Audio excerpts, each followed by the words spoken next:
എല്ലാവർക്കും നമസ്തേ. ഇന്ന് വളരെ പ്രധാനപ്പെട്ട ഒരു കാര്യം പറയാം. നമ്മുടെ ജീവിതത്തിൽ നമ്മൾ അറിഞ്ഞോ അറിയാതെയൊക്കെ ഒരുപാട് തെറ്റുകളൊക്കെ ചെയ്തു പോയിട്ടുണ്ടാവും. അറിഞ്ഞോ അറിയാതെയും ചെയ്തിട്ടുണ്ടാവും. ആരും അതിൽ നിന്ന് മോചനമൊന്നുമില്ല. അങ്ങനെയുള്ള തെറ്റുകളിൽ നിന്ന്, സർവ്വപാപങ്ങളിൽ നിന്നും മുക്തമാകുന്നതിന് സഹായിക്കുന്ന ഒരു കാര്യം ഭാഗവതത്തിൽ പറയുന്നുണ്ട്. ഒരു കഥയാണത്. ആ കഥ നിത്യവും കേട്ടാൽ, കഥയായിട്ടാണല്ലോ ഭാഗവതത്തിലെല്ലാം നമ്മളോട് പറഞ്ഞു തരിക. അതിൻ്റെ അർത്ഥം നമ്മൾ പല പ്രാവശ്യം കഥ കേൾക്കുമ്പോൾ മറ്റാരും പറഞ്ഞു തരാതെ തന്നെ നമ്മുടെ മനസ്സിലേക്ക് ഇങ്ങനെ വന്നുകൊണ്ടേയിരിക്കും. അതാണ് ഭാഗവതത്തിൻ്റെ പ്രത്യേകത. ഭാഗവതത്തിൻ്റെ അഷ്ടമസ്കന്ധത്തിൽ 2 മുതൽ 2, 3, 4 അധ്യായങ്ങളിലാണ് ഈ കഥ പറയുക. സർവ്വപാപങ്ങളെയും നമ്മൾ അറിയാതെ ചെയ്യുന്ന പല പാപങ്ങളെയും, അറിഞ്ഞാലും പാപം ചെയ്യരുത് കേട്ടോ, അറിയാതെ ചെയ്യുന്ന പല പാപങ്ങൾക്കും പരിഹാരം എന്ന രീതിയിൽ ഈ കഥ ദിവസവും കേട്ടാൽ മതി, അത് പാനം ചെയ്താൽ മതി എന്ന് ഭഗവാൻ തന്നെയാണ് പറയുന്നത്. ഭഗവാൻ വിഷ്ണു തന്നെയാണ് ഈ ഭാഗവതത്തിൽ അത് പറയുന്നത് മറ്റ് ദേവതകളോട്. ആ ഭാഗം ഞാൻ നിങ്ങളോട് പറയാൻ ആഗ്രഹിക്കുക. എല്ലാ ദിവസവും നിങ്ങളിത് കേൾക്കാൻ ശ്രമിക്കുക. കുറച്ച് സമയം ഉണ്ടാവും. വല്ല വാഹനത്തിലൊക്കെ പോകുമ്പോൾ അവിടെ ഇത് ഓൺ ചെയ്ത് വെച്ചിരുന്ന അത് കേട്ടുകൊണ്ടിരുന്നാൽ മതി. നമ്മുടെ പാപകരമായ എന്ത് കാര്യവും, ഭാഗവതം മൊത്തം അതാണ്. പക്ഷേ ഇതിനകത്ത് ഭഗവാൻ തന്നെ പറയുന്നു എന്നുള്ളത് കൊണ്ടാണ് ഞാനത് പ്രത്യേകമായിട്ട് പറയാം എന്ന് വിചാരിച്ചത്. നിങ്ങൾ കേട്ടിട്ടുണ്ടാവും കഥ, പക്ഷേ അത് അതിൻ്റേതായ അർത്ഥത്തിൽ എല്ലാ ശ്ലോകങ്ങളും വരത്തക്ക രീതിയിൽ കേട്ടു പോകുമ്പോഴാണ് അതിൻ്റെ പുണ്യം കിട്ടുക. അതുകൊണ്ട് ഞാൻ ശ്ലോകമാണ് പറയുന്നത്. ശ്ലോകം പറയുന്നില്ല, അത് ആ കഥ പോലെ അതിനകത്തുള്ള ഒരു ശ്ലോകം പോലും വിട്ടുപോകാതെ അതിൻ്റെ അർത്ഥം പറയണം. അപ്പോൾ അത് കഥരൂപത്തിൽ നിങ്ങളിത് മനസ്സിലാക്കി കഴിഞ്ഞാൽ അത് ഈ നമ്മളറിയാതെ ചെയ്ത പാപങ്ങൾ, നമ്മുടെ ദുരിതങ്ങൾ, നമ്മുടെ കഷ്ടപ്പാടുകൾ, നമ്മുടെ പ്രയാസങ്ങളൊക്കെ മാറും. ഉറപ്പത് ദിവസവും ഒന്ന് കേൾക്കുക നിങ്ങൾ. അപ്പം നമുക്ക് അതിലേക്ക് കിടക്കാം.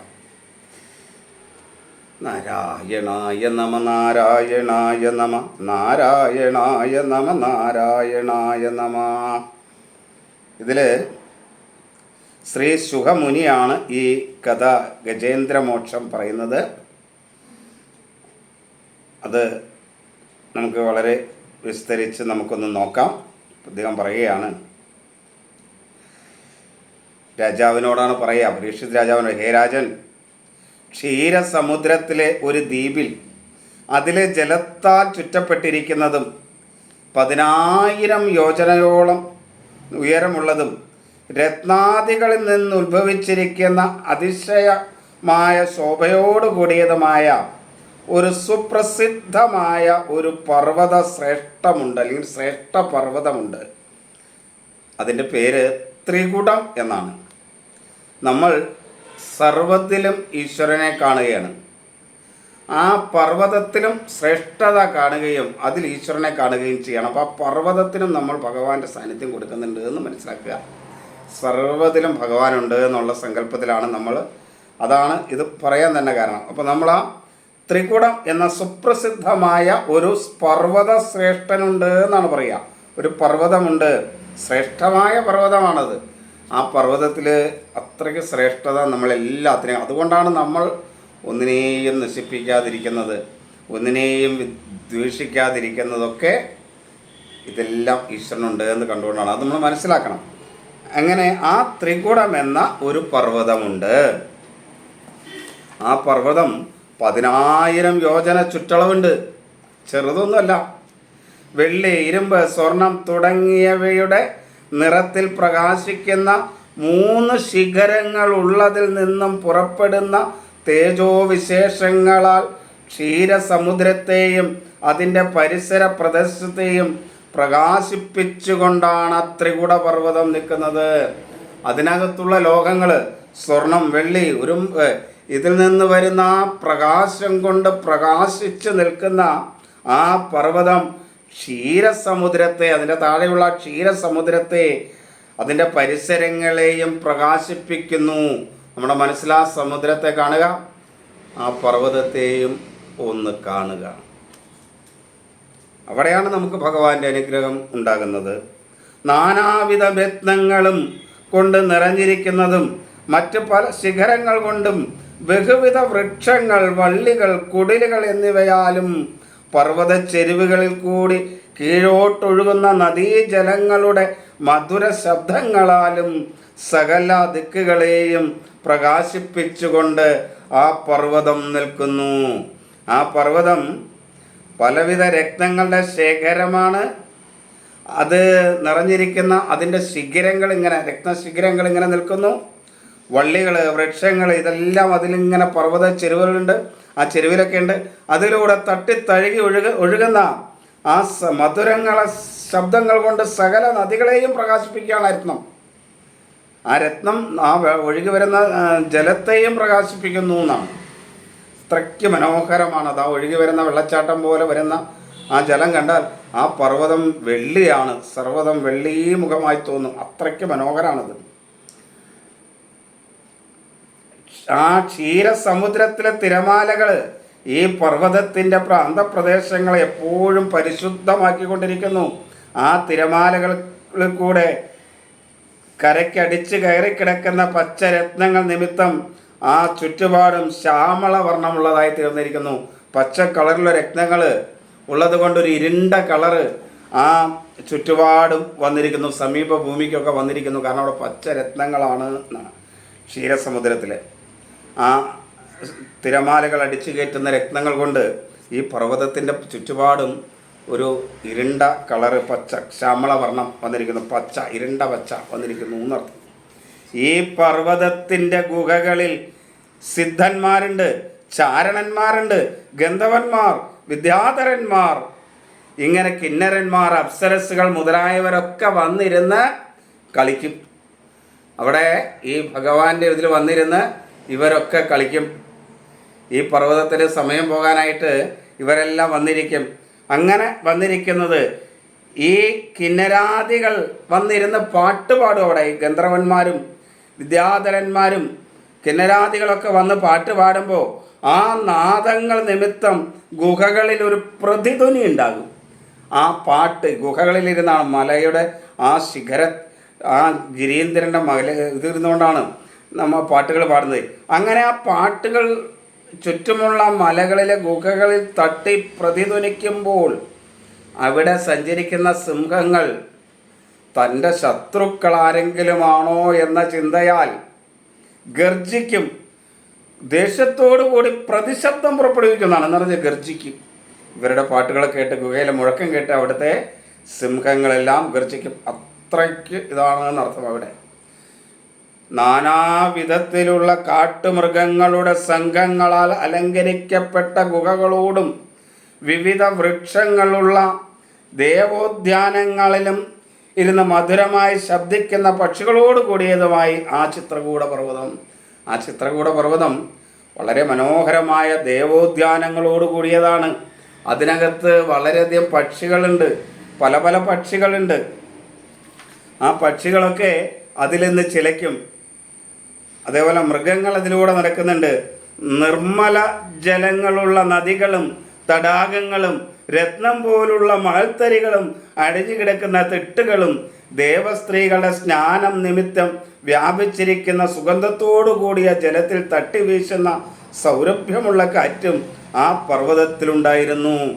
ആ പർവ്വതത്തിൻ്റെ ചുറ്റുപാടും വരുമ്പോൾ നിർമ്മല ജലത്താലുള്ള നദികളെ കാണാം, തടാകങ്ങൾ, രത്നം പോലെയുള്ള മണൽത്തരികൾ അവിടെ, അതിൻ്റെ തിട്ടുകൾ.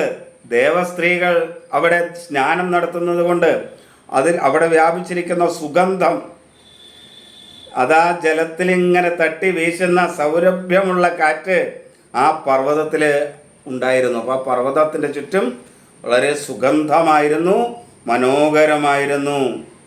ആ പർവ്വതത്തിൻ്റെ താഴ്വരയിൽ മഹാത്മാവായ വരുണ ഭഗവാന്റെ ഋതുമത് എന്ന് പേരായ ഒരു ഉദ്യാനമുണ്ട്. ഋതുമത് എന്ന് പേരായ ഉദ്യാനമുണ്ട്. അത് ദേവസ്ത്രീകളുടെ കളിസ്ഥലമായിരുന്നു, ക്രീഡാസ്ഥലമായിരുന്നു.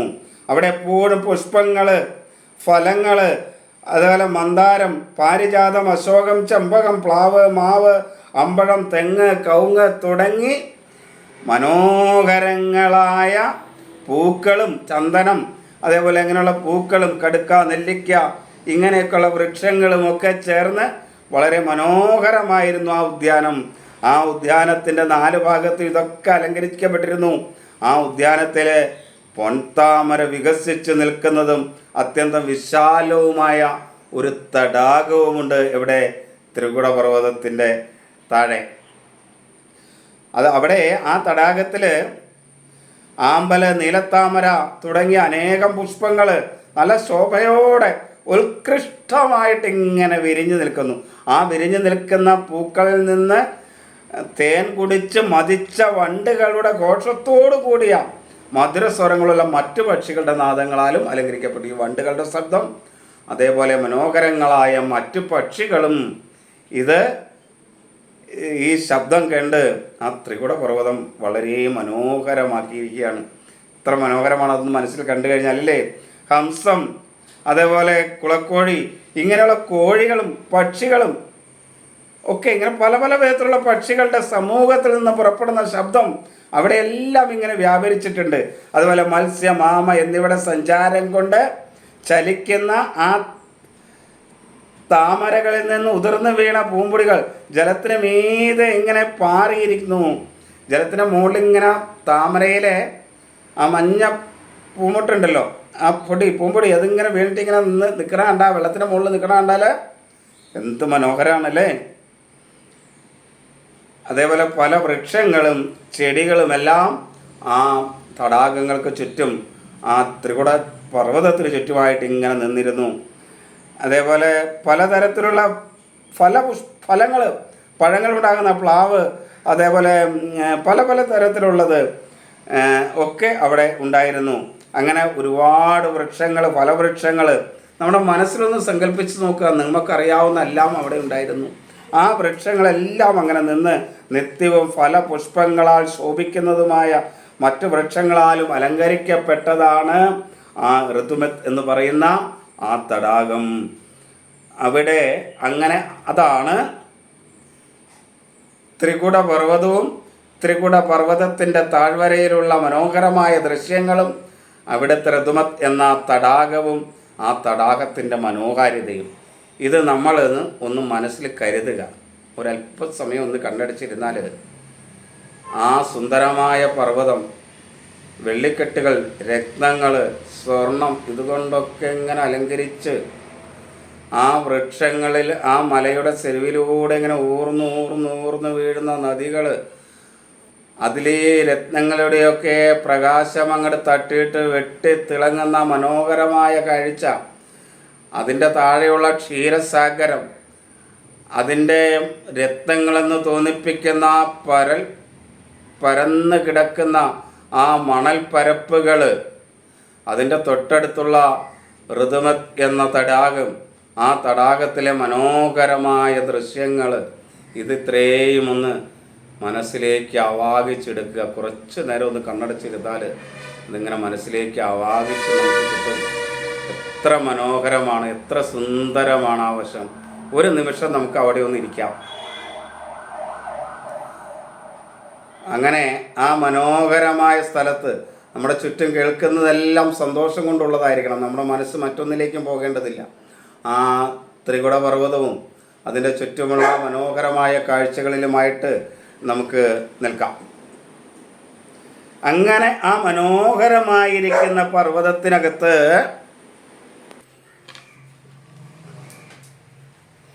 അങ്ങനെ ആ പർവ്വതത്തിന് ചുറ്റുമുള്ള മനോഹരമായ സ്ഥലത്തേക്ക് ഒരു ദിവസം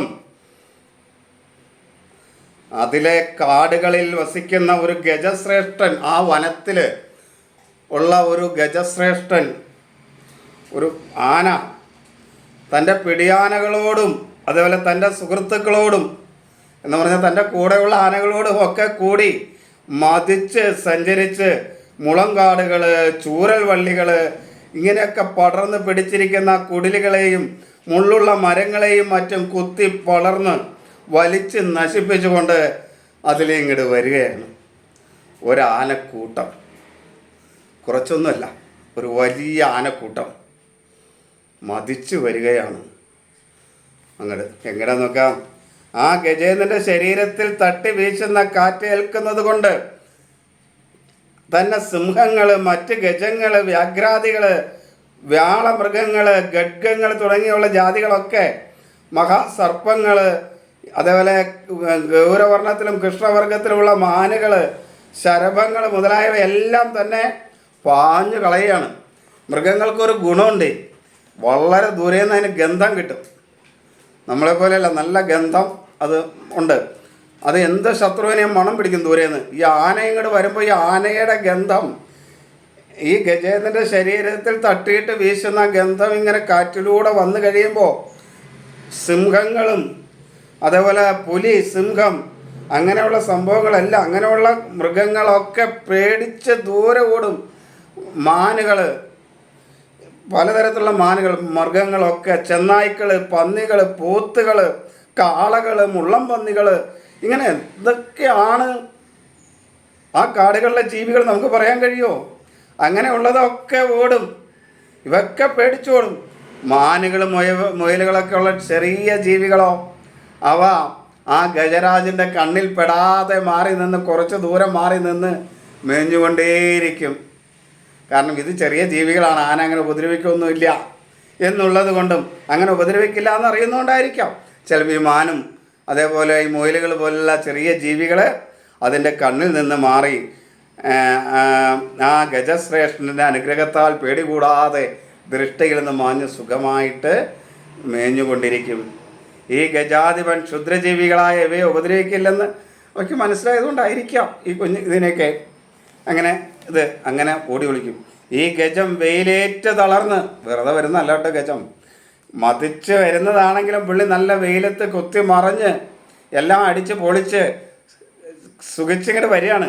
അങ്ങനെ ആ വരുന്ന സമയത്ത് ആ വെയിലേറ്റ് തളർന്ന് കൂടെയുള്ള മറ്റ് ഗജങ്ങളും പിടിയാനികളാലൊക്കെ അങ്ങോട്ട് ചുറ്റപ്പെട്ട് ആനക്കുട്ടികളൊക്കെ ഇങ്ങനെ പിന്തുടർന്ന് മതജലം ഒഴുക്കി ശരീരത്തിൻ്റെ വലിപ്പത്താൽ ഗിരിയിൽ സഞ്ചരിക്കുന്ന ഭാഗമെല്ലാം ചലിച്ചു. നല്ല ഉത്തമമായ ആന നടന്നു പോകുന്നിടം കുലുങ്ങും. അങ്ങനെ സഞ്ചരിച്ച് ഭാഗമെല്ലാം ചലിപ്പിച്ചുകൊണ്ട്, ആന പതുക്കെയാണ് നടക്കുക കേട്ടോ, എങ്കിൽ ഇവിടെ മതവാനയാണ്. മതയാന പോകുമ്പോൾ അതനുസരിച്ചുള്ളതുണ്ടാവും.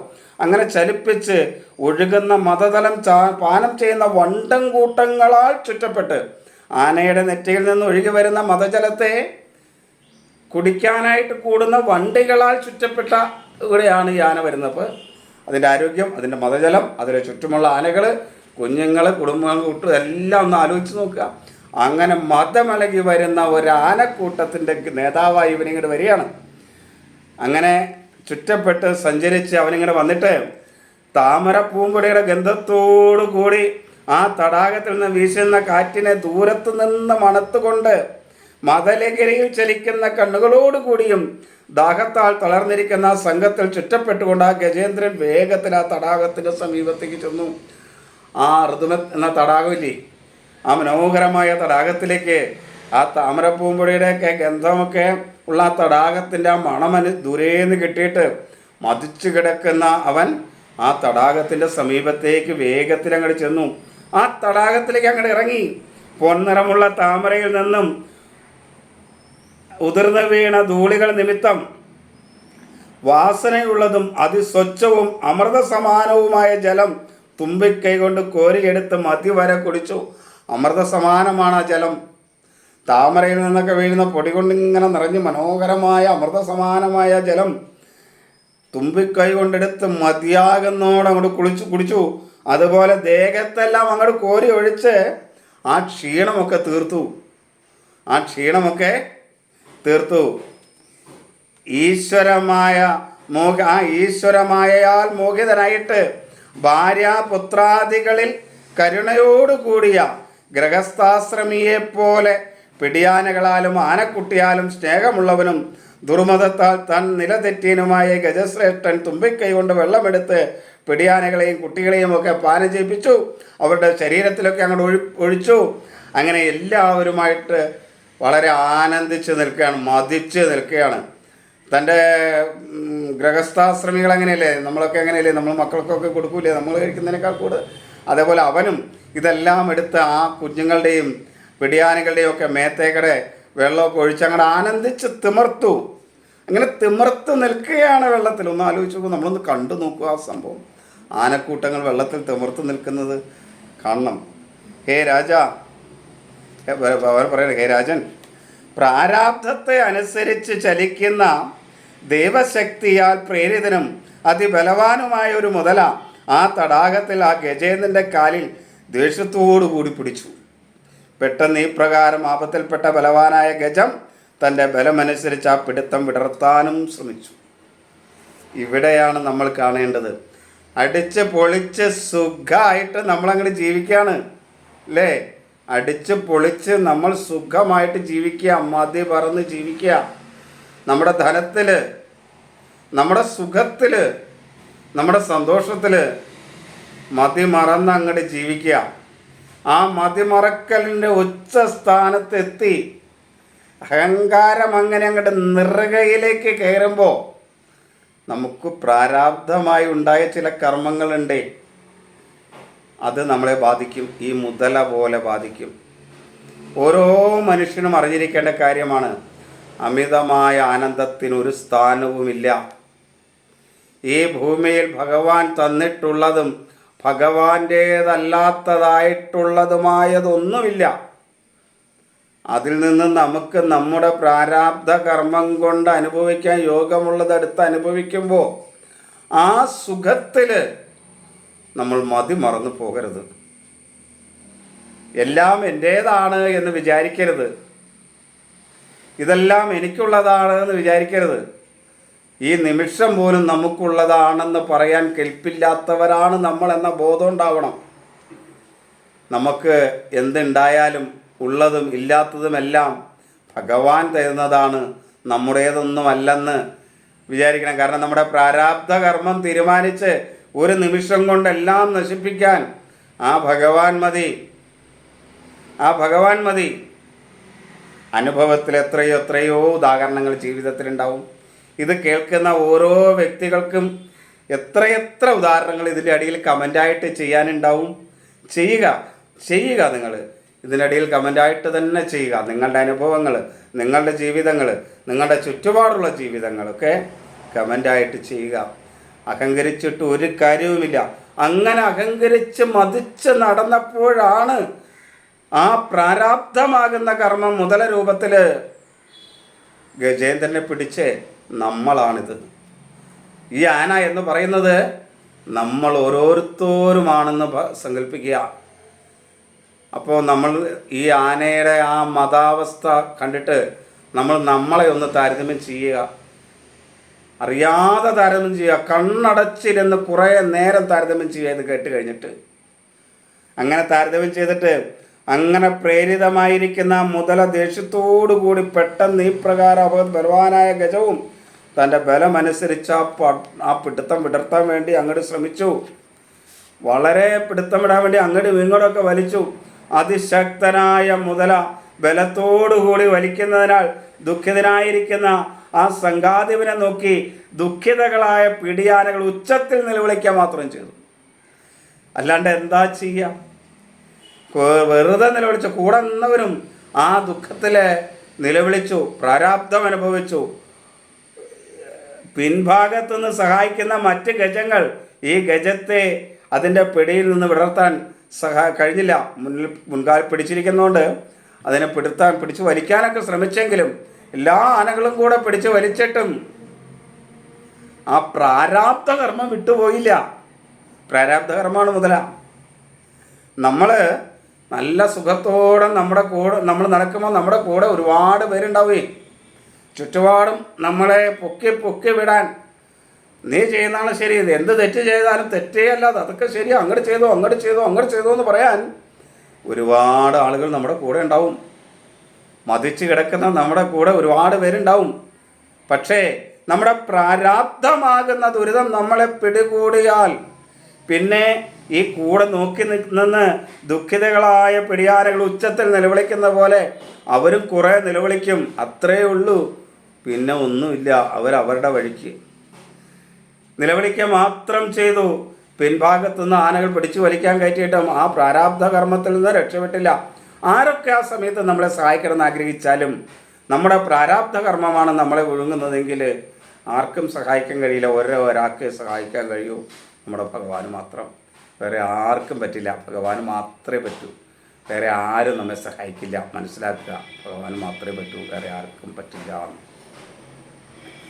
ഇപ്രകാരം അങ്ങുമിങ്ങും ഉള്ളിലും പുറത്തും വാശിയോടുകൂടി വലിച്ച് യുദ്ധം ചെയ്യുന്ന ഗജേന്ദ്രനെയും ആ മുതലയുടെയും പ്രാണന് നാശം സംഭവിക്കാതെ തന്നെ അതേ നിലയിൽ 1000 സംവത്സരം കഴിഞ്ഞു.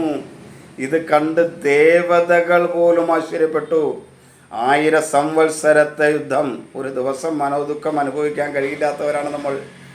1000 വർഷം ഈ മുതലയും ആനയും തമ്മിൽ അങ്ങോട്ടും ഇങ്ങോട്ടും പ്രാരാബ്ധ കർമ്മം കൊണ്ട് പിടിവലി നടത്തി. നമ്മുടെ ജീവിതത്തിൽ ആകെ 80 വയസ്സ്, 85 വയസ്സ്, അല്ലെങ്കിൽ ശരാശരി 70-75 ഉള്ളൂ. ഒരു 80 ആയിക്കോ, അതിൽ കൂടുതലൊന്നും നോക്കണ്ട. ഈ 80 കൊല്ലം നമ്മുടെ പ്രാരാബ്ധം നമ്മുടെ കൂടെ എങ്ങനെ നടക്കുക, അതിനകത്ത് കിട്ടുന്ന കുറച്ച് സുഖമേ ഉള്ളൂ. ആ പ്രാരാബ്ധ കർമ്മം പോലും സഹിക്കാൻ നമുക്ക് പറ്റില്ല. ഇവിടെ 1000 സംവത്സര കാലം ആ പ്രാരാബ്ധം ഇങ്ങനെ യുദ്ധം ചെയ്തുകൊണ്ടിരുന്നു. ദേവതകൾക്ക് പോലും അത്ഭുതമായി ഇത് കണ്ടിട്ട്. 1000 സംവത്സരമായ ദീർഘകാലം ജലത്തിൽ കിടർന്ന് തളർന്ന് ആ മുതലയാൾ ആകർഷിക്കപ്പെട്ടിരിക്കുന്ന ഗജേന്ദ്രൻ്റെ ഉത്സാഹവും ദേഹബലവും ഇന്ദ്രശക്തിയും എല്ലാം ക്ഷയിച്ചു. നമ്മളും അങ്ങനെയല്ലേ, രോഗം കൊണ്ട്, ദുരിതം കൊണ്ട്, കടം കൊണ്ട്, മറ്റുള്ളവരുടെ കുത്തുവാക്കുകൾ കൊണ്ട്, കൂടെ നിൽക്കുന്നവരുടെ പ്രയാസകരമായ വിഷം വേദനിപ്പിക്കുന്ന വാക്കുകൾ മൂലം, ഒരാവശ്യമില്ലെങ്കിലും കുത്തി നോവിക്കുന്ന വാക്കുകൾ മൂലം, അത്യാഗ്രഹത്തിൻ്റെ വാക്കുകൾ മൂലം പലതും ആഗ്രഹിക്കണം. ഇതെനിക്ക് എന്നൊക്കെയുള്ള അത്യാഗ്രഹം, കൂടെ നിൽക്കുന്നവരുടെ അത്യാഗ്രഹത്തിന് വഴങ്ങി നമ്മളും പ്രാരാബ്ധ കർമ്മത്തിൽ പെട്ടുപോകുമ്പോൾ ആ കുഴിയിൽ വീണ് ചക്രശ്വാസം വലിക്കുന്ന നമ്മുടെ അവസ്ഥ ഇവിടെ. അപ്പോൾ എന്താ, ഈ വ്യക്തിക്ക് ദേഹക്ഷയമുണ്ടാവും, ശരീരക്ഷയമുണ്ടാവും.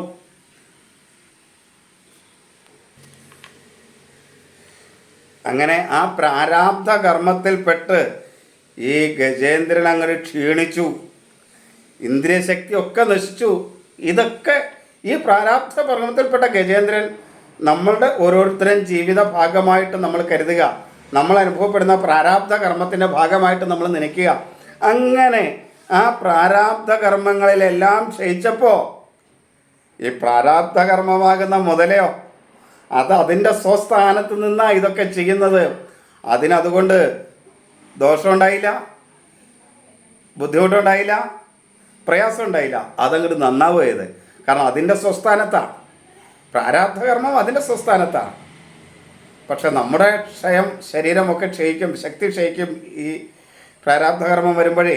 ഇങ്ങനെ വിചാരിക്കാതെ ഇരിക്കെ ഇപ്രകാരം ആപത്തിലകപ്പെട്ട ഗജേന്ദ്രൻ ദേഹം നിലനിൽക്കുന്നതിനാവശ്യമായ ഭക്ഷാദി പദാർത്ഥങ്ങളുടെ അഭാവം നിമിത്തം പ്രാണസങ്കലത്തിൽപ്പെട്ടു പട്ടിണി ഉണ്ടായി. ഒന്നുമില്ലാതെ ഗച്ഛിച്ച് മതിച്ച് നടന്നതാ. ഒരു ചെറിയ പ്രാരാബ്ധ കർമ്മം വന്ന് പിടിച്ചപ്പോൾ എല്ലാം തീർന്നു. കോടിക്കണക്കിന് രൂപ ഉണ്ടായതാണ്. ഒരുപാട് ബിസിനസ്സുകളായിരുന്നു, ലോകം മുഴുവൻ ബിസിനസ്സായിരുന്നു. പക്ഷെ എന്താണെന്നറിയാൻ പാടില്ല, ഇപ്പോൾ എല്ലാം പോയി. എല്ലായിടത്തും റെയ്ഡൊക്കെ വന്ന് എല്ലാം പോയി. ഇപ്പോൾ ജയിലില്ല. പ്രാരാബ്ധകർമ്മം പിടിച്ചു, മതിച്ച് നടന്നപ്പോൾ പ്രാരാബ്ധകർമ്മം പിടിച്ചു. ആ പ്രാരാബ്ധ കർമ്മമാണ് ഇവിടെ ഗജേന്ദ്രനെ പിടിച്ചു. ഇനി ജീവിക്കയില്ലെന്ന് തോന്നി തുടങ്ങി. അങ്ങനെ ഈ സങ്കടത്തിൽ തന്നെ വിടർത്തുവാൻ വഴി എന്തെന്ന് വളരെ നേരം ഇങ്ങനെ ചിന്തിച്ചു. എവിടെയോ കിടന്ന ഒരു ചെറിയ പൂർവ്വപുണ്യം, ആ പൂർവ്വപുണ്യം ഒരു വിവേകത്തെ ആ മനസ്സിലുണ്ടാക്കി കൊടുത്തു. ബുദ്ധിയിൽ തോന്നിയ ഉപായത്തെ, ഒരു ചെറിയ ഉപായം, ദുഃഖിതനായിരിക്കുന്ന എന്നെ എൻ്റെ കൂടെയുള്ള ഗജങ്ങൾ വിടുവിക്കാൻ അശക്തരാണെന്ന് മനസ്സിലായി. ശക്തി ഉണ്ടായില്ല അവർക്കെന്ന് മനസ്സിലായി. പിടിയാനകൾ ശക്തരല്ലെന്ന് പിന്നെ പറയേണ്ട കാര്യമില്ലല്ലോ. ഈശ്വരൻ്റെ പാശസ്വരൂപമായിരിക്കുന്ന ഈ മുതല ബന്ധിക്കപ്പെട്ടിരിക്കുന്നു. അദ്ദേഹം അങ്ങനെയാണ് ചിന്തിച്ചത്. ഈശ്വരൻ്റെ പാശസ്വരൂപമാണ് എന്നെ പിടിക്കപ്പെട്ടിരിക്കുന്ന മുതല. എൻ്റെ പ്രാരാബ്ധ കർമ്മത്തിൻ്റെ ശിക്ഷയാണ് എന്നെ പിടിക്കപ്പെട്ടിരിക്കുന്ന ഈ മുതല എന്ന് ആ ഗജേന്ദ്രൻ്റെ പൂർവ്വ പുണ്യം കൊണ്ട് മനസ്സിലൊന്ന് തെളിഞ്ഞു വന്നു.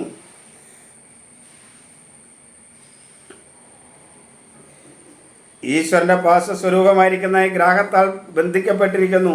ഞാനെങ്കിലും ബ്രഹ്മാദി ദേവന്മാർക്കും ആശ്രയമായിരിക്കുന്ന ആ പരമേശ്വരനെ തന്നെ ശരണം പ്രാപിക്കണം, ഈ ഭഗവാനെ തന്നെ ശരണം പ്രാപിക്കണമെന്ന് തോന്നി. നമ്മളും അങ്ങനെയാണ്. എല്ലാവിധ ദുരിതങ്ങൾ വരുമ്പോഴും അഹങ്കാരം അങ്ങോട്ട് മാറില്ല. അവസാനം ഒരു രക്ഷയില്ല, ജീവിതത്തിന് ഇനി മറ്റാരുടെ അടുത്തും ഒരിടത്തും ഇല്ല എന്ന് വരുമ്പോഴാണ് ഭഗവാന്റെ അടുത്തേക്ക് ചെല്ലുക. അല്ലെങ്കിൽ ഈ പ്രാരാബ്ധമാണോ എന്ന് ചോദിച്ച് ജ്യോത്സ്യന്മാരെ കാണാൻ വരിക, നമ്മളെ കൊള്ളടുത്തേക്കൊക്കെ വരിക. അപ്പോൾ നമ്മൾ പറയും നിങ്ങളുടെ പ്രാരാബ്ധമാണെന്നാണ് തോന്നുന്നത്, ഇത് ഇപ്പോൾ ഈ ഗ്രഹനില അനുസരിച്ച് നിങ്ങളുടെ പ്രാരാബ്ധം അനുഭവിക്കേണ്ട സമയമാണെന്ന് തോന്നുന്നു. അതുകൊണ്ട് ഇന്ന ഭഗവാനെ വിചാരിച്ചോളൂ. ഏതേത് രൂപത്തിൽ ഏതേത് ഭാവത്തിൽ ഏതേത് ഭഗവാനെ വിചാരിച്ചാലും എത്തിച്ചേരുന്നത് ഈ ഭഗവാന്റെ അടുത്തല്ലേ.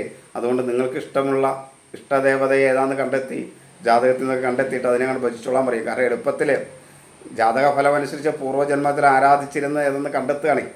ആ അതേ ദേവതയെ തന്നെ വീണ്ടും ആരാധിക്കുമ്പോൾ പൂർവ്വപുണ്യത്തിൻ്റെ ബലവും അതോടൊപ്പം ഇപ്പോൾ കിട്ടുന്ന ബലവും കൂടെ കൂടുമ്പോൾ പെട്ടെന്ന് വരും. പുതിയ ഒരെണ്ണത്തിലേക്ക് കയറി പിടിച്ചാൽ പൂർവ്വപുണ്യത്തിൻ്റെ ഫലം അതിലേക്ക് വരില്ല എന്നുള്ളത് കൊണ്ടാണ് ഈ പരിശോധനയൊക്കെ നടത്തുന്നത്. അപ്പോൾ അങ്ങനെ ആ മഹേശ്വരനെ തന്നെ, ആ പരമേശ്വരനെ തന്നെ പ്രാർത്ഥിക്കാൻ തീരുമാനിച്ചു. അങ്ങനെ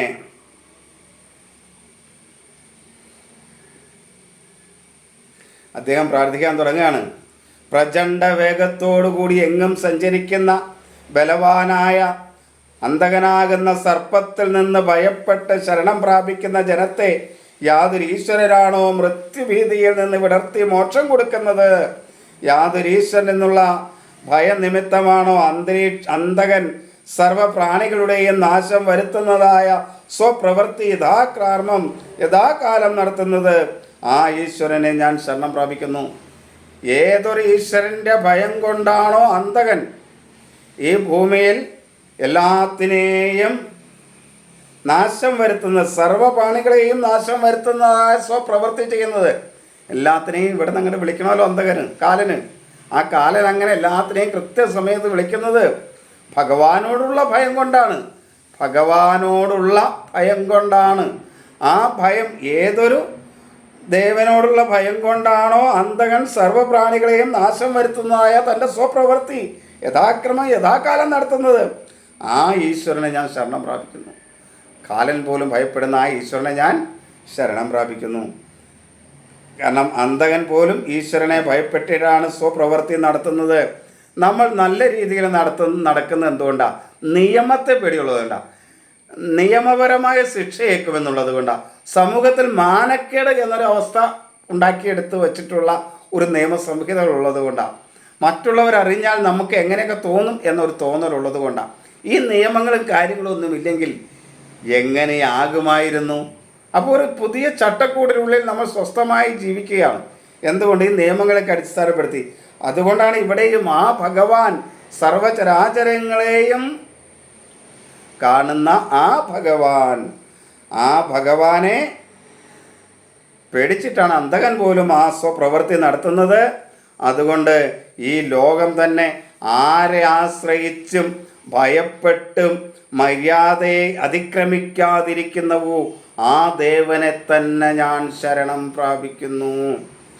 ഈ ലോകം തന്നെ ആരെ ആശ്രയിച്ചും ഭയപ്പെട്ടും മര്യാദയെ അതിക്രമിക്കാതിരിക്കുന്നവോ ഈശ്വരനെ വിചാരിച്ചിട്ട് എൻ്റെ പ്രാരാബ്ധ കർമ്മങ്ങൾ എന്നെ ഉപദ്രവിക്കും, ഈ മുതലേ പോലെ വന്ന് പ്രാരാബ്ധ കർമ്മങ്ങൾ എന്നെ ഉപദ്രവിക്കുമെന്ന എല്ലാവർക്കും ബോധമുള്ളത് കൊണ്ടാണ് അതിൻ്റെ മര്യാദയെ, ഈ ലോകക്രമത്തിൻ്റെ മര്യാദയെ അതിക്രമിക്കാതിരിക്കാൻ പലരും ശ്രമിക്കുന്നത്.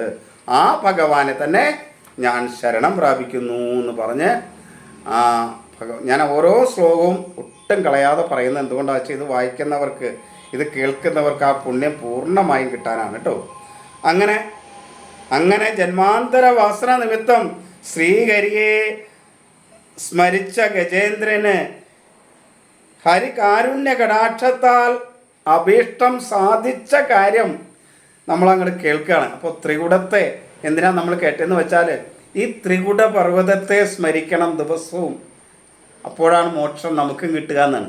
ഈ കഥ മുഴുവൻ കേൾക്കണം, അതോടൊപ്പം ത്രികുട പർവ്വതത്തെ സ്മരിക്കുകയും കൂടെ ചെയ്യണം. അത് ഞാൻ ലാസ്റ്റ് പറയാം ഓരോന്നും. അപ്പോൾ ഈ ത്രികുട പർവ്വതത്തെ നമുക്ക് ശരിക്കും ഒന്ന് നമസ്കരിച്ച് ആ ത്രികുട പർവ്വതത്തെയും ഗജേന്ദ്രനെ പ്രാരാബ്ധം പിടിച്ചു നിൽക്കുന്ന അവസ്ഥയെയും നമുക്കൊന്ന് ധ്യാനിക്കാം. ആ ധ്യാനത്തിൽ നമ്മളെ പ്രാരാബ്ധം പിടിച്ചു നിൽപ്പുണ്ടെങ്കിൽ അതും നമുക്ക് കാണാം, ആ പ്രാരാബ്ധതയും നമുക്ക് കാണാം. ശരിക്കും ഒന്ന് നമുക്ക് ഭഗവാനെ ധ്യാനിക്കാം. ഭഗവാനെ ഈശ്വര. എല്ലാവർക്കും നമസ്തേ. നമ്മൾ വീണ്ടും ഭഗവാന്റെ കാര്യത്തിലേക്ക് തന്നെ വരികയാണ്. പ്രാരാബ്ധ കർമ്മങ്ങളാണ് നമ്മളെയൊക്കെ നയിക്കുന്നത് എന്നാണ് നമ്മൾ കഴിഞ്ഞ ദിവസങ്ങൾ കണ്ടുകൊണ്ടിരുന്നത്, മനസ്സിലാക്കിക്കൊണ്ടിരുന്നത്, കുറച്ച് മുമ്പ് മനസ്സിലാക്കിക്കൊണ്ടിരുന്നത് ഒക്കെ. നന്നായിട്ട് മതിച്ച് നടക്കുന്ന, വളരെ എല്ലാ രീതിയിലും ആനന്ദപൂരിതമായി, ആരെയും കൂസാതെ എല്ലാവരെയും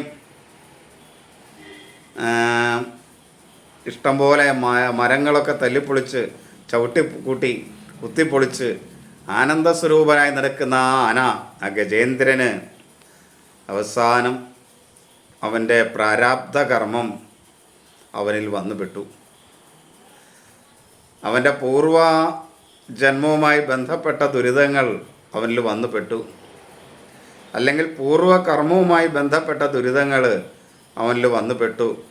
അങ്ങനെ ആനന്ദിച്ച് ഉല്ലസിച്ച് നടന്ന വ്യക്തിയുടെ മുന്നിൽ ഒരു നിമിഷം കൊണ്ട് ദുരിതങ്ങളുടെ മഹാകയത്തിലേക്ക് വീണു.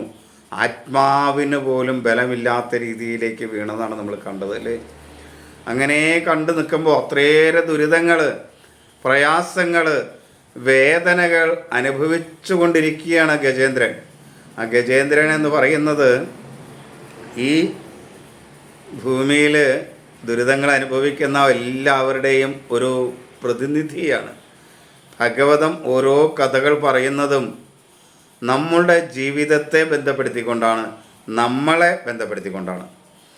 നമ്മുടെ ജീവിതത്തിൽ ഓരോ നിമിഷവും ആനന്ദപൂർണമാകാൻ, ദുഃഖങ്ങളിൽ നിന്ന് മോചനം നേടാൻ എന്ത് എന്ന അന്വേഷണത്തിൻ്റെ, പൂർവികരുടെ അന്വേഷണത്തിൻ്റെ ഫലമാണ് ഈ ജ്ഞാനങ്ങളെല്ലാം.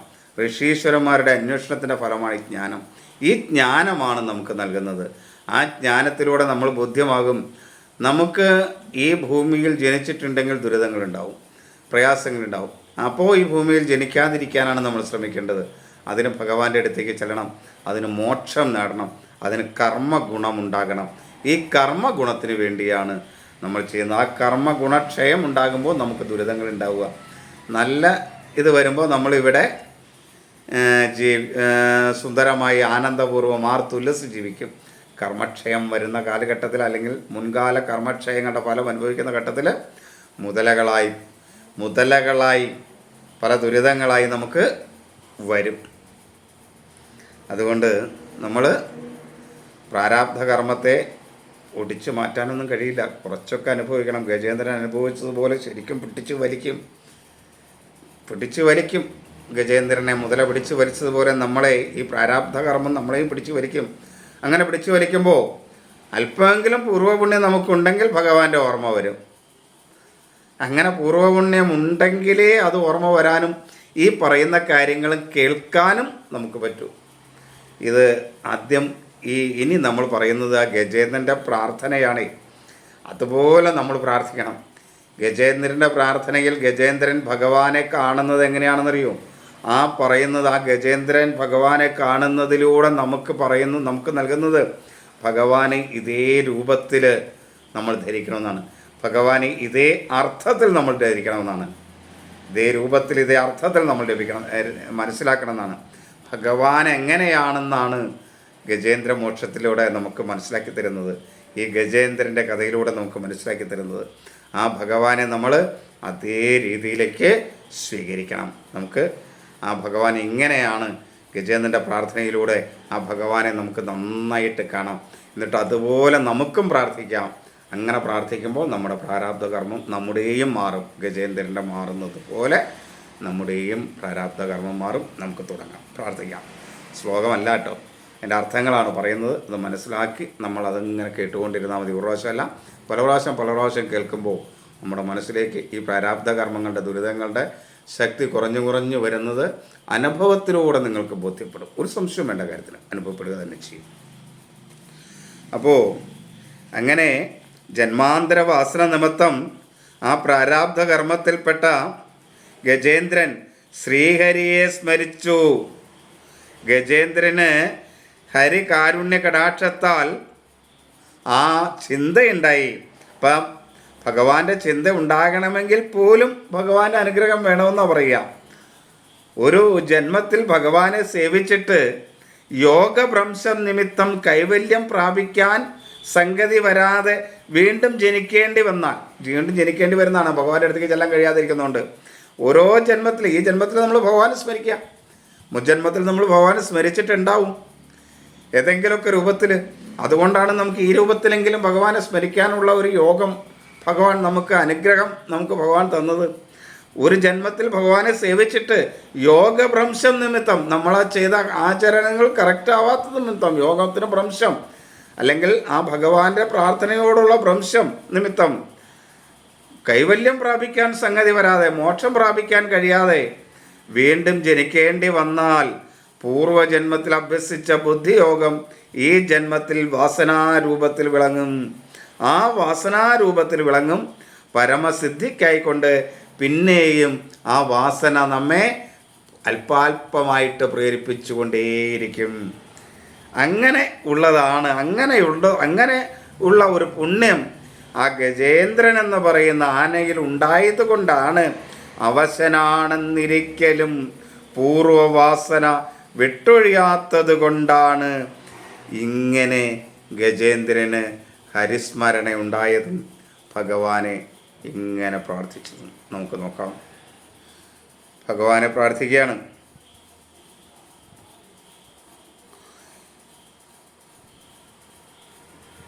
ചിൽസ്വരൂപനായ ഏതൊരുവൻ നിമിത്തം ശരീരാദി പ്രപഞ്ചം ചിൽസ്വരൂപമായിട്ട് ഭവിക്കുന്നവോ, അന്താരാമ്യരൂപേണ ഏതൊരുവൻ അന്ധക്കരണത്തിൽ ശയിക്കുന്നവോ, യാതൊരുവൻ പ്രകൃതി പുരുഷരൂപേണ ജഗത്കാരണമായി ഭവിക്കുന്നവോ, ആ ഭഗവാനായിക്കൊണ്ട് നമസ്കാരത്തെ ഭാവിക്കുന്നേൻ. കാരണം നമസ്കാരം ചെയ്യാൻ കഴിയില്ല, പ്രാരാബ്ധ കർമ്മം ഇങ്ങനെ പുറകോട്ട് പിടിച്ച് വലിക്കല്ലേ. അപ്പോൾ പിന്നെ എങ്ങനെയാണ് നമസ്കരിക്കുക? അപ്പോൾ മനസ്സുകൊണ്ട് അങ്ങോട്ട് നമസ്കരിച്ചു. ശരീരം കൊണ്ട് നമസ്കരിക്കാൻ പറ്റില്ല, കാരണം വെള്ളത്തിലേക്ക് വലിച്ചുകൊണ്ട് പോയി. ഒരു ബലം പിടിച്ചിങ്ങനെ നിൽക്കുകയാണ് മുതല പിടിച്ച് വലിക്കുമ്പോഴേ. അപ്പോൾ നമസ്കാരമൊന്നും നടക്കില്ല. അതുകൊണ്ട് ഭഗവാനെ മനസ്സുകൊണ്ട് അങ്ങോട്ട് നമസ്കരിച്ചു. ആദ്യമൊക്കെ നമുക്ക് മനസ്സുകൊണ്ട് ഇങ്ങനെ നമസ്കരിക്കാനേ പറ്റൂ. അത് കഴിഞ്ഞാൽ പിന്നെ നമുക്ക് ശരീരം കൊണ്ട് നമസ്കരിക്കാൻ പറ്റും. ആദ്യമൊക്കെ മടിയാ, അത് വേണോ അങ്ങനെ ചെയ്യാൻ കഴിയുമെന്നൊക്കെ തോന്നും. പിന്നെ ശരീരം കൊണ്ട് നമസ്കരിക്കാൻ പറ്റും. എവിടെയും എപ്പോഴും സർവ്വചരാചരങ്ങളിലും ഭഗവാനെ കാണാൻ തുടങ്ങും. അപ്പോൾ എല്ലായിടത്തും നമസ്കരിക്കാൻ പറ്റും. അവിടെയാണ് പറഞ്ഞത്. അതുകൊണ്ട് ഭഗവാൻ അങ്ങോട്ട് നമസ്കാരത്തെ ഭാവിക്കുന്നേൻ എന്ന് പ്രാർത്ഥിച്ചു.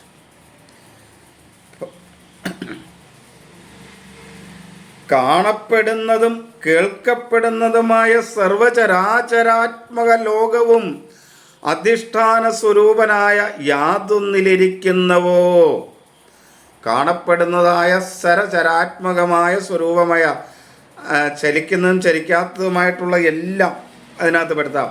അങ്ങനെ അതെല്ലാം ആ ലോകം അധിഷ്ഠാന സ്വരൂപനായ യാതൊന്നിലിരിക്കുന്നവോ,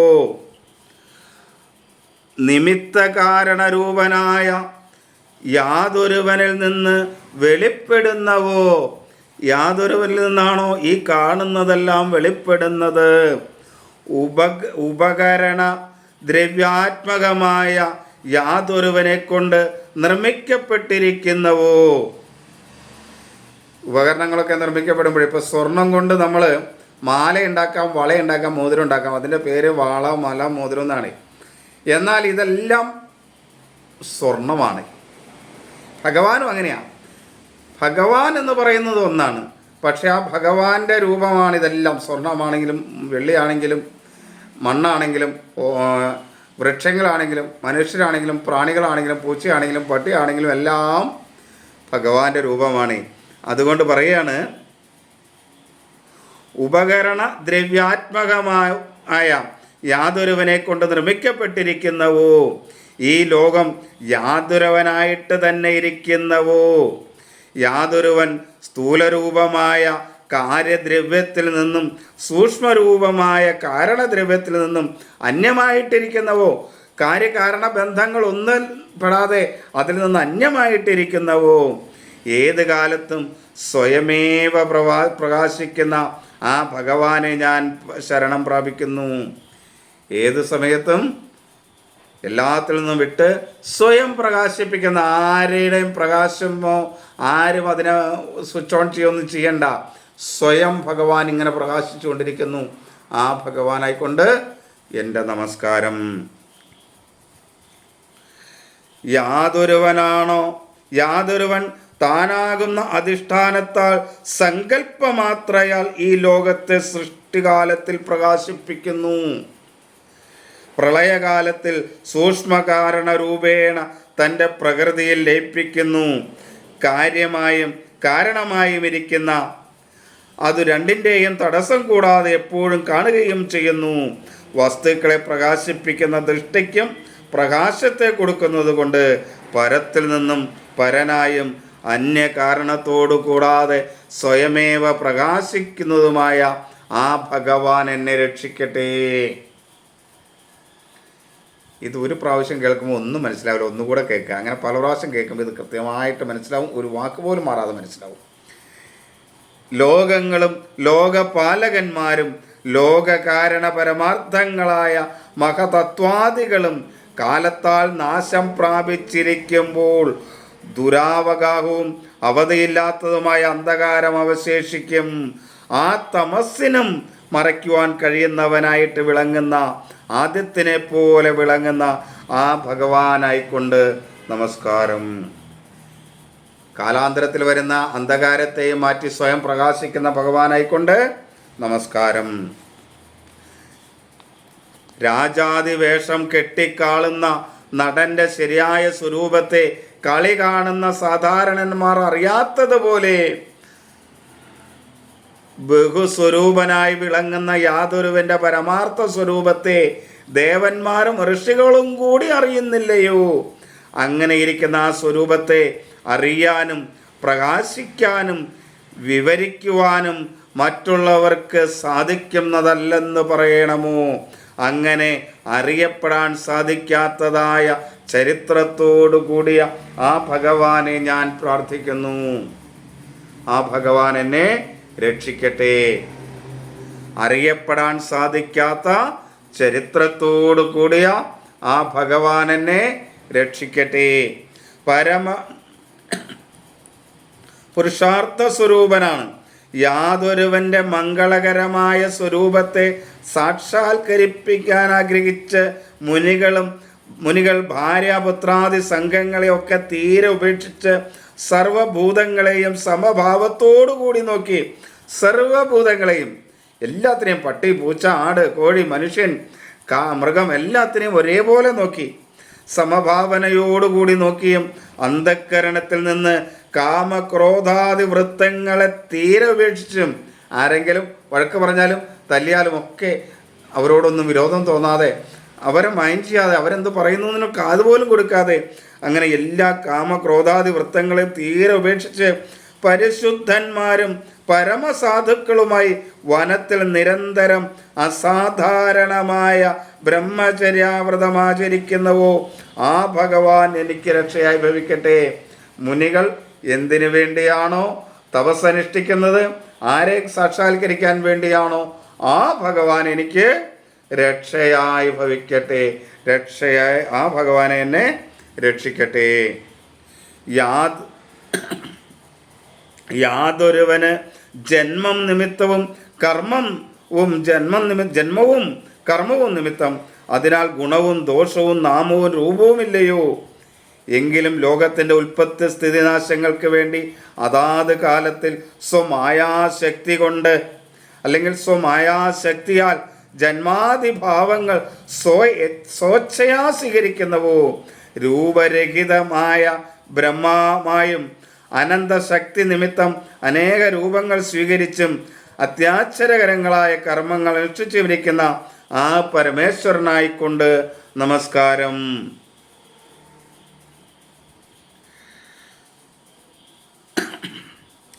രൂപരഹിതമായ ബ്രഹ്മമായും അനന്തശക്തി നിമിത്തം അനേക രൂപങ്ങൾ സ്വീകരിച്ചും ആശ്ചര്യകരങ്ങളായ കർമ്മങ്ങൾ അനുഷ്ഠിച്ചു വിരിക്കുന്ന ആ പരമേശ്വരനായിക്കൊണ്ട് നമസ്കാരം. സ്വയമേവ പ്രകാശിക്കുകയും ഇതര ജഡവസ്തുക്കളെ പ്രകാശിപ്പിക്കുകയും അന്ത്യരാമ സ്വരൂപത്തിൽ ജീവാത്മാവിനെ നിയമനം ചെയ്യുകയും വാക്കുകൾക്കും മനസ്സുകൾക്കും ചിത്തവൃത്തികൾക്കും അപ്രാപ്യമായിരിക്കുന്ന ഭഗവാനായിക്കൊണ്ട് നമസ്കാരം. ഭഗവാൻ എങ്ങനെയുള്ളതാണ്? സ്വയമേവ പ്രകാശിക്കുകയും ഇതര ജഡവസ്തുക്കളെ പ്രകാശിപ്പിക്കുകയും അന്തരാമ്യ സ്വരൂപത്തിൽ ജീവാത്മാവിനെ നിയമനം ചെയ്യുകയും വാക്കുകൾക്കും മനസ്സുകൾക്കും ചിത്തവൃത്തികൾക്കും അപ്രാപ്യമായിരിക്കുന്ന ആ ഭഗവാനായിക്കൊണ്ട് നമസ്കാരം. വാക് മനസ്സുകൾക്ക് എത്തുവാൻ കഴിയില്ലെങ്കിലും നിപുണനായ പുരുഷനാൽ സത്വഗുണാധിക്യത്താൽ സാധിക്കുന്നതായ സന്യാസയോഗത്താൽ പ്രാപിക്കപ്പെടുവാൻ കഴിയുന്നവനായും ഭക്തന്മാർക്ക് മോക്ഷത്തെ നൽകുന്ന ഈശ്വരനായും ദുഃഖ സംസ്പർശമില്ലാതിരിക്കുന്ന പരമാനന്ദത്തെ അനുഭവിക്കുന്ന ജ്ഞാനമൂർത്തിയായിരിക്കുന്ന ഭഗവാനായിക്കൊണ്ട് നമസ്കാരം. ക്രോധാദി വൃത്തികളിൽ നിന്ന് ദൂരെ ഇരിക്കുന്ന ശാന്തസ്വരൂപനായിക്കൊണ്ട് നമസ്കാരം. ദുർജനങ്ങളെ ഹിംസിക്കുന്ന ഘോരസ്വരൂപനായിക്കൊണ്ട് നമസ്കാരം. എങ്ങും നിറഞ്ഞിരിക്കുന്നവനാണെങ്കിലും ആർക്കും കാണാൻ കഴിയാത്ത വിധം മറഞ്ഞിരിക്കുന്നവനായിക്കൊണ്ട് നമസ്കാരം. സത്വാദി ഗുണങ്ങളെ സ്വേച്ഛയാ സ്വീകരിച്ചിട്ട് അവയുടെ ധർമ്മങ്ങളെ അനുകരിക്കുന്നതിനായിക്കൊണ്ട് നമസ്കാരം. പ്രാകൃത ദേഹേന്ദ്രിയാദി വിഷയഭാവങ്ങളൊന്നുമില്ലാത്തവനായിക്കൊണ്ട് നമസ്കാരം. കാമക്രോധാദി വൃത്തികൾ നിമിത്തമുണ്ടാകുന്ന വൈഷമ്യമില്ലാതെ സമഭാവത്തോടു കൂടിയിരിക്കുന്നവനായിക്കൊണ്ട് നമസ്കാരം. സച്ചിദാനന്ദ സ്വരൂപത്തിനായിക്കൊണ്ട് നമസ്കാരം. ആ സച്ചിദാനന്ദ സ്വരൂപത്തെയാണ് നമ്മൾ മനസ്സിൽ കാണേണ്ടത്. അത് ഇതേപോലെയുള്ളതൊക്കെയാണ് എന്നറിഞ്ഞ് ആ സച്ചിദാനന്ദ സ്വരൂപനായിട്ട് നമസ്കാരം. നമ്മൾ ഇങ്ങനെ നമസ്കരിക്കുക. ഇതിങ്ങനെ കേൾക്കുമ്പോൾ നമ്മളറിയാതെ മനസ്സുകൊണ്ട് നമസ്കരിക്കും. അപ്പോൾ ആ പുണ്യം നമുക്കും ഉണ്ടാകും. അതുകൊണ്ടാണ് പറഞ്ഞത് ഭഗവാൻ, ഇത് ദിവസവും രാവിലെ കേൾക്കുന്നുവെങ്കിൽ നിങ്ങളുടെ പാപങ്ങളെ ഹരിക്കും എന്ന്. വീണ്ടും ഭഗവാനോട് പ്രാർത്ഥിക്കുകയാണ്. ശരീരേന്ദ്രിയാസ്തി സംഘാതമാകുന്ന ക്ഷേത്രത്തെ അറിയുന്ന ജീവരൂപനായും സർവജീവ നിയന്ത്രതാവായും ജീവസാക്ഷിയായും എപ്പോഴുമുള്ളവനായും അന്യകാരണത്തോട് കൂടാത്തവനായും മൂലപ്രകൃതിയുടെ വികാസത്തിനും സങ്കോചത്തിനും കാരണഭൂതനുമായിരിക്കുന്ന നിന്തിരുവടിക്കായിക്കൊണ്ട് നമസ്കാരം. സർവേന്ദ്രിയങ്ങളുടെയും ഗുണങ്ങളായ ശബ്ദാദി വിഷയങ്ങളെ അറിയുന്നവനും സർവേന്ദ്രിയങ്ങളുടെ പ്രവൃത്തികളാകുന്ന ജ്ഞാപക കർമ്മങ്ങളോടുകൂടിയവനും അസത്തായിരിക്കുന്ന അഹങ്കാരാദി പ്രപഞ്ചത്താൽ പ്രതിബിംബത്താൽ ബിംബമെന്ന പോലെ സൂചിപ്പിക്കപ്പെട്ടവനായും നശ്വരങ്ങളായി കാണപ്പെടുന്ന ശരീരാദി പ്രപഞ്ചത്തിൽ നാശമില്ലാതെ ഇരിക്കുന്ന സദ്രൂപത്താൽ പ്രകാശിക്കുന്നവനായും ഇരിക്കുന്ന നിന്തിരുവിളിക്കായിക്കൊണ്ട് നമസ്കാരം.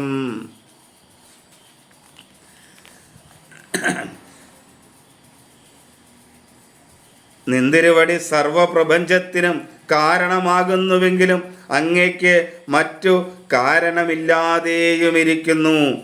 ലോകത്തിൽ ഘടാതിപാത്രങ്ങളുടെ കാരണമായിരിക്കുന്ന മണ്ണിന് വികാരം കാണപ്പെടുന്നത് പോലെ പ്രപഞ്ച കാരണമായിരിക്കുന്ന നിന്തിരുവടിക്ക് യാതൊരുവിധ വികാരവുമില്ലാത്തതിനാൽ അത്ഭുതമായ കാരണഭാവത്തെ അങ്ങ് വഹിക്കുന്നു. ഇപ്രകാരമാണ് നിന്തിരുവടിയുടെ സ്വരൂപമെന്ന് വിവരിക്കുന്ന വേദങ്ങളൊക്കെ മോക്ഷസ്വരൂപനും സർവാശ്രയഭൂതനുമായ അങ്ങയ്ക്ക് നമസ്കാരം. വേദങ്ങളൊക്കെ സ്തുതിക്കുന്ന അങ്ങയ്ക്ക് നമസ്കാരം, നമസ്കാരം. നിന്തിരുവടിയുടെ ചിൽസ്വരൂപമാകുന്ന അഗ്നി സത്വാദി ഗുണങ്ങളാകുന്ന അരണയിൽ മറയ്ക്കപ്പെട്ടിരിക്കുന്നു. ആ ഗുണങ്ങളോടെ ക്ഷോഭത്താൽ അങ്ങയ്ക്ക് മനസ്സ് സൃഷ്ടുന്മുഖമായി ഭവിക്കുന്നു. ആത്മഭാവന നിമിത്തം വേദവിഹിതങ്ങളായ കർമ്മങ്ങളിൽ നിന്ന് വിമുക്തരായി നിരന്തരം അങ്ങയുടെ സ്വരൂപത്തെ അനുസന്ധാനം ചെയ്യുന്നവരിൽ അങ്ങ് പ്രവേശിക്കുന്നു അല്ലെങ്കിൽ പ്രകാശിക്കുന്നു. അങ്ങയുടെ സ്വരൂപത്തെ അനുസന്ധാനം ചെയ്യുന്നവരിൽ അങ്ങ് സ്വയമേവ പ്രകാശിക്കുന്നു. ജ്ഞാനികളാൽ അനുഭവരൂപേണ അറിയപ്പെടുന്ന നിന്ദിരുടെക്കായി നമസ്കാരം. ജ്ഞാനികളാൽ അനുഭവരൂപേണ അറിയപ്പെടുന്ന നിന്തിരുവടികൾക്കായി നമസ്കാരം. എന്നെപ്പോലെ അറിവില്ലാത്തവരും അങ്ങയെ ശരണം പ്രാപിച്ചവരുമായ ജനങ്ങളുടെ അവിദ്യാബന്ധത്തെ നശിപ്പിക്കുന്നവനും സ്വയം നിത്യമുക്തനും കാരുണ്യാധിക്യം നിമിത്തം ഭക്തജനങ്ങളെ സംസാര ബന്ധത്തിൽ നിന്ന് മോചിപ്പിക്കുന്ന കാര്യത്തിൽ ആലസ്യമില്ലാത്തവനും സ്വാംശത്താൽ സകല ശരീരങ്ങളുടെയും ഹൃദയത്തിൽ പ്രത്യേകാത്മസ്വരൂപേണ പ്രകാശിക്കുന്നവനും അപരിച്ഛിന്നനും അനന്തൈശ്വര്യ പരിപൂർണനുമായ അങ്ങയ്ക്ക് നമസ്കാരം. ഭഗവാനെ നമസ്കാരം.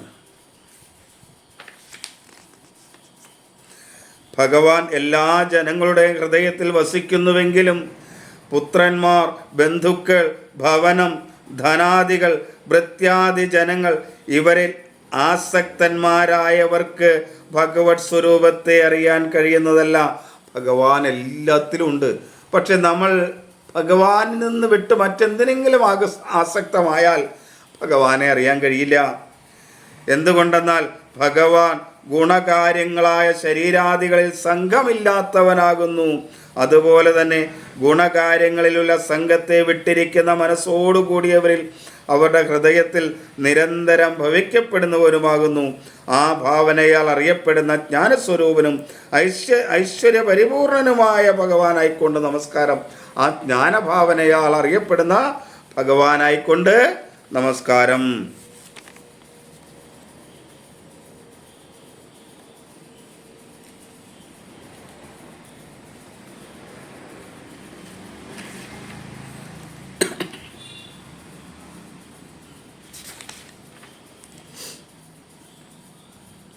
മനസ്സിൽ ശരിക്കും ആ ഭഗവാനെ കാണുക.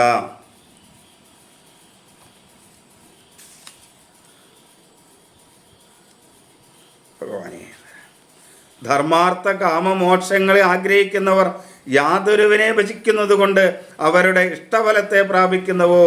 അത്രമാത്രമല്ല, അവർ ആഗ്രഹിക്കാത്തതായ അനുഗ്രഹങ്ങളെയും നാശരഹിതമായ ശരീരത്തോടും കൂടി പ്രത്യഭാവത്തെയും അവർക്ക് യാതൊരു ഭഗവാൻ നൽകുന്നവോ?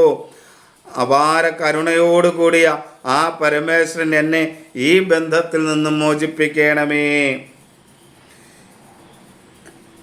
യാതൊരുവൻ്റെ അന്തരംഗ ഭക്തന്മാർ ഭഗവാനെ മാത്രം ശരണം പ്രാപിക്കുന്നതല്ലാതെ 4 വിധം പുരുഷാർത്ഥങ്ങൾ ഒന്നിനെപ്പോലും ആഗ്രഹിക്കുന്നില്ല. ഭഗവത് ഭക്തന്മാർ ഒരു പുരുഷാർത്ഥങ്ങളെയും അർത്ഥകാമ മോക്ഷാദികളൊന്നും ആഗ്രഹിക്കുന്നില്ല, നിശ്ചയമായിട്ടും ആഗ്രഹിക്കുന്നില്ല.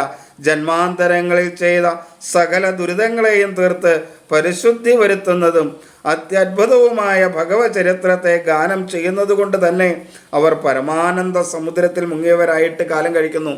ഭഗവാനെ തന്നെ സ്മരിച്ച് നാരായണ നാരായണ നാരായണ ജപിച്ച് അങ്ങനെ ഭഗവാനെ ആ ഭക്തിരസത്തെ അറിയാത്തത് കൊണ്ട് തന്നെ ഞാൻ ഈ ആപത്തിൽ നിന്ന് മോചിപ്പിക്കപ്പെടണമെന്ന് പ്രാർത്ഥിക്കുന്നു.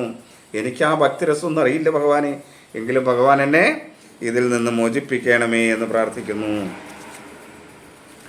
അത്യത്ഭുതവും മംഗളകരവുമാണ് സ്വസ്വരൂപത്തിനും ഗുണത്തിനും ഒരു കാലത്തും ക്ഷയമില്ലാത്ത സർവത്തിൻ്റെയും ഉള്ളിലും പുറത്തും വ്യാപിച്ചും സർവോത്തമമായും ബ്രഹ്മാദി ദേവന്മാരുടെയും നിയന്താവായും അസ്പഷ്ട സ്വരൂപനായും ഭക്തിയോഗത്താൽ പ്രാപിക്കപ്പെടുവാൻ യോഗ്യനായും അതിവിദൂരത്തുള്ള സൂക്ഷ്മ വസ്തുവെന്ന പോലെ ഇന്ദ്രിയങ്ങൾക്ക് വിഷയമില്ലാതെയും ദേശം, കാലം, വസ്തു എന്ന 3 വിധ പരിച്ഛേദനത്തിൽ നിന്ന് അതിക്രമിച്ചും സർവത്തിനും കാരണമായ ആദ്യ വസ്തുവായും എന്നും നിറഞ്ഞിരിക്കുന്ന ഭഗവാനായിക്കൊണ്ട് നമസ്കാരം.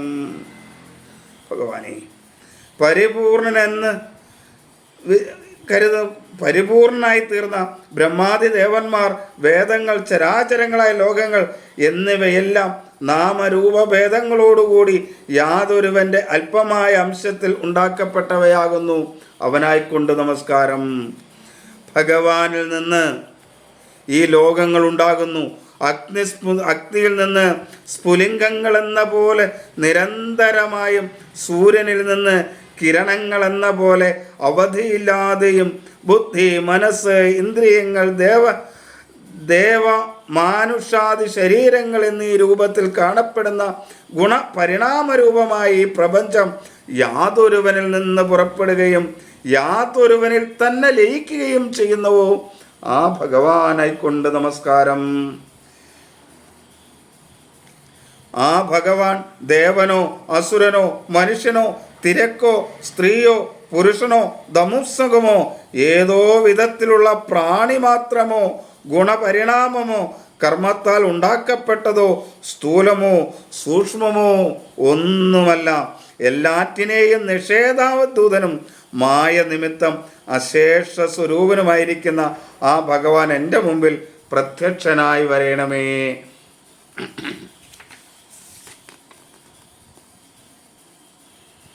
ഈ മുതലയുടെ പിടിയിൽ നിന്നുള്ള മോചനത്തെയല്ല ഭഗവാനെ ഞാൻ ആഗ്രഹിക്കുന്നത്. ഉള്ളിലും പുറത്തും അവിവേകത്താൽ വ്യാപിക്കപ്പെട്ടിരിക്കുന്ന ഈ ശരീരത്തോടുകൂടി ജീവിക്കണമെന്നും ഞാൻ ആഗ്രഹിക്കുന്നില്ല ഭഗവാനെ. ശരീരത്തിന് മുതലയുടെ പിടുത്തം നിമിത്തം നേരിട്ടിരിക്കുന്ന ഈ ബന്ധനം ഈ ശരീരത്തിന് നാശത്തോടുകൂടി അവസാനിക്കുകയും ചെയ്യും. അതുകൊണ്ട് ഹേ ഭഗവാൻ, നിന്ദിരയോടെ എന്നെ അതിൽ നിന്നല്ല മോചിപ്പിക്കേണ്ടത്. ആത്മപ്രകാശത്തെ മറയ്ക്കുന്ന അജ്ഞാനത്തിൽ നിന്ന് എന്നെ മോചിപ്പിക്കണം. അജ്ഞാനമാകട്ടെ കാലത്താൽ നശിക്കുന്നതുമല്ല. നിന്തിരുവടിയുടെ അനുഗ്രഹത്താൽ മാത്രമേ ജ്ഞാനമുണ്ടാകൂ. അതിനാൽ അജ്ഞാനനാശകമായ ആത്മജ്ഞാനത്തെ നൽകി സംസാര ബന്ധത്തിൽ നിന്ന് മോചിപ്പിക്കണമേ. അതിനായി ഞാൻ ഭഗവാനോട് പ്രാർത്ഥിക്കുന്നു. അതിനായി ഭഗവാനായിക്കൊണ്ട് നമസ്കാരം. നമ്മുടെ അജ്ഞാനത്തെയാണ് മാറ്റേണ്ടത്. ഇവിടെ നമുക്ക് ദുഃഖവും സുഖവും ഒക്കെ അനുഭവിക്കുന്ന ഇങ്ങനെ തോന്നുന്നത് നമ്മുടെ അജ്ഞാനം കൊണ്ടാണ്. ഇന്ന് സുഖമായിരിക്കും, നാളെ ദുഃഖമായിരിക്കും. എന്നിട്ട് എനിക്കിന്ന് ദുഃഖമാണല്ലോ എന്ന് പറഞ്ഞ് നിലവിളിക്കും, നാളെ സന്തോഷമാണെന്ന് പറഞ്ഞ് ആ നിലവിളിച്ച ഭഗവാനെ നമ്മൾ മറക്കും. ഈ അജ്ഞാനത്തെയാണ് ഭഗവാൻ മാറ്റാനായിട്ട് നമ്മൾ ഭഗവാനോട് പ്രാർത്ഥിക്കേണ്ടത്. പ്രാരാബ്ധ കർമ്മം മൂലം വരുന്ന മുതലകളെയല്ല എന്ന് പറഞ്ഞുകൊണ്ട് ആ ഗജേന്ദ്രൻ ഭഗവാനെ പ്രാർത്ഥിക്കുന്നു. ആ പ്രാർത്ഥന ശരിക്കും നമ്മൾ ഉൾക്കൊള്ളുക. ഓരോന്നും നമ്മൾ പല പ്രാവശ്യം ഇതിങ്ങനെ കേട്ട് കഴിയുമ്പോൾ മനസ്സിലാകും. അങ്ങനെ കേൾക്കുക. സംസാരമോക്ഷത്തെ ആഗ്രഹിക്കുന്ന ഞാൻ ലോകസൃഷ്ടാവും ലോകസ്വരൂപനാണെന്നിരിക്കലും ലോകത്തോട് ബന്ധിക്കാതെ വേറിട്ടിരിക്കുന്നവനും ലോകമാകുന്ന ഉപകരണത്തെ കൊണ്ട് സൃഷ്ടിസ്ഥിതി സംഹാര ലീലകൾ നടത്തുന്നവനും ലോകാന്തരാമ്യം ജന്മാതിരഹിതനും എങ്ങും വ്യാപിച്ചിരിക്കുന്നവനുമായ പുരുഷോത്തമനെ ഞാൻ നമസ്കരിക്കുന്നു. ആ ഭഗവാന്റെ പരമതത്വത്തെ ഞാൻ അറിയുന്നില്ല. അങ്ങനെ ഞാൻ അറിയാൻ കഴിയാത്ത ആ പരമതത്വത്തെ പരമതത്വമായ ഭഗവാനെ ഞാൻ നമസ്കരിക്കുന്നു.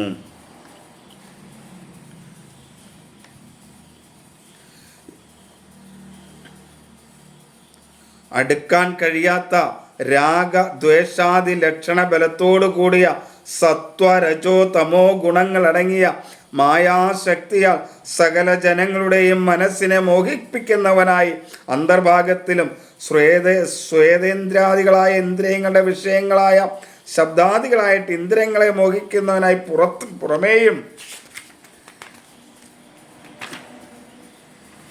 അതിക്രമിക്കാൻ കഴിയാത്ത ശക്തിയോടുകൂടി കുൽസിതങ്ങളായ വിഷയങ്ങളെ ആഗ്രഹിക്കുന്ന ഇന്ദ്രിയങ്ങൾക്ക് വിഷയമല്ലാതെയും വിളങ്ങുന്നുവെങ്കിലും സർവാത്മാ ശരണം പ്രാപിക്കുന്ന ഭക്തജനങ്ങളുടെ സകല ക്ലേശങ്ങളെയും തീർത്ത് രക്ഷിക്കുന്ന കരുണാനിധിയായിരിക്കുന്ന നിന്ദിവടിക്കായിക്കൊണ്ട് നമസ്കാരം നമസ്കാരം.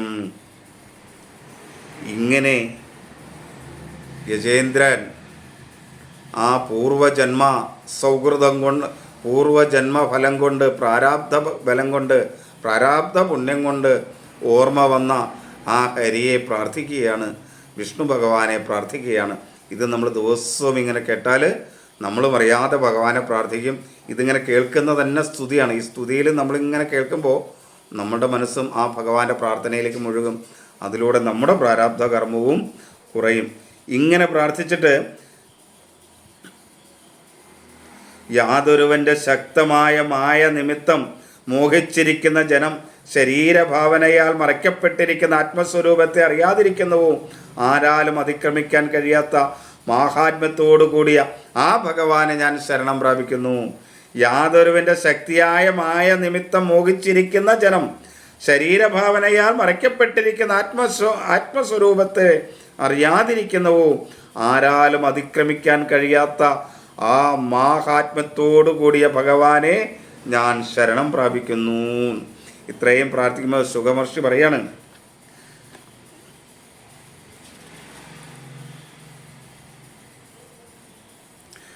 സർവലോകങ്ങളുടെയും അന്തരാമിയായിരിക്കുന്ന ചക്രായുധൻ സ്വഭക്തൻ ഗ്രഹകാരണത്താൽ പീഡിതനായിരിക്കുന്നുവെന്നറിയുകയും സ്തോത്രം കേൾക്കുകയും ചെയ്തിട്ട് തൻ്റെ മാഹാത്മ്യത്തെക്കുറിച്ച് നന്നായി കീർത്തിക്കുന്ന ആ ദേവന്മാരോടുകൂടി വേദമയമായിരിക്കുന്ന ഗരുഡനിലിരുന്നു കൊണ്ട് ഗജേന്ദ്രൻ നിൽക്കുന്ന ദിക്കിൽ അതിശീഘ്രമാഗമിച്ചു.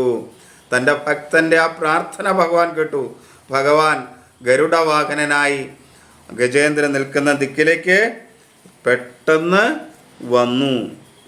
തടാകമധ്യത്തിൽ മഹാബലവാനായ മുതലയാൽ പിടിക്കപ്പെട്ടിരിക്കുന്ന തന്നെ നന്നേ തളർന്നിരിക്കുന്ന ഗജേന്ദ്രൻ ആകാശത്തിൽ ഗരുഡവാഹനത്തിന്മേൽ ചക്രായുധം ഉയർത്തിപ്പിടിച്ചുകൊണ്ടും നിൽക്കുന്ന ശ്രീഹരിയെ കണ്ട ഉടൻ തടാകത്തിൽ നിന്ന് താമരപ്പൂ പറിച്ചു പിടിച്ചിരിക്കുന്ന ആ തുമ്പിക്കൈ ഉയർത്തിക്കൊണ്ട്, ഹേ നാരായണ അഖില ഗുരു ഭഗവാൻ, നിന്തിരുവടിക്ക് നമസ്കാരമെന്ന് പറഞ്ഞു.